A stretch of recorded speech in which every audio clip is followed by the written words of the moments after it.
Second Kings, Day 1. Who wrote the book of Second Kings? Traditionally, it's attributed to the prophet Jeremiah, though it is compiled from earlier prophetic records and royal chronicles. What is it about? What's the overview? Second Kings continues the history of both the northern kingdom of Israel and the southern kingdom of Judah after the division.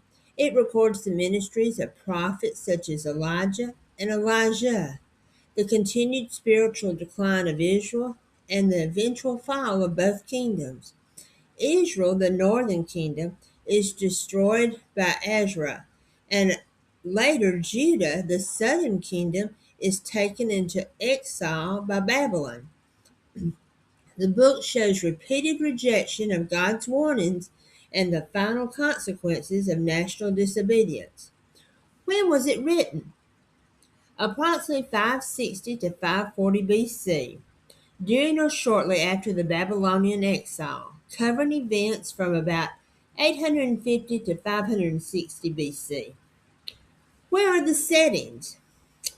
Northern Kingdom of Israel, Samaria and surrounding regions, the southern kingdom of Judah, which is Jerusalem, Ezra, the exile of Israel, Babylon, the exile of Judah, and various prophetic locations tied to Elijah and Elijah. What was the purpose? Why was it written?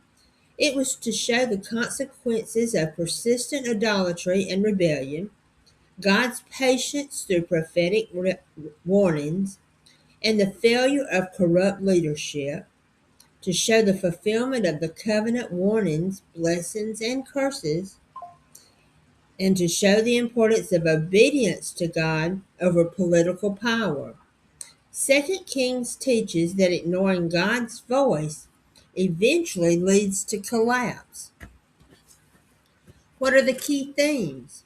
Judgment and consequences, prophetic warnings, spiritual decline, idolatry, exile and loss, and God's justice and patience. The key verse is 2 Kings 17:7. All this book took place because the Israelites had sinned against the Lord their God. The teaching insight is 2 Kings reveals that God is patient, but not indifferent to rebellion. He sends prophets repeatedly to warn his people, but persistent rejection leads to judgment. The fall of Israel and Judah is not sudden. It is the result of long-term spiritual compromise.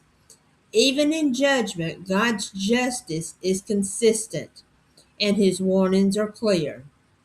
Practical applications: take God's warnings seriously before consequences come.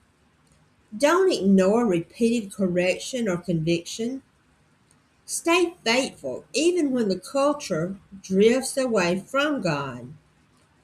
Understand that small compromises can lead to bigger consequences. Choose obedience over convenience or pressure.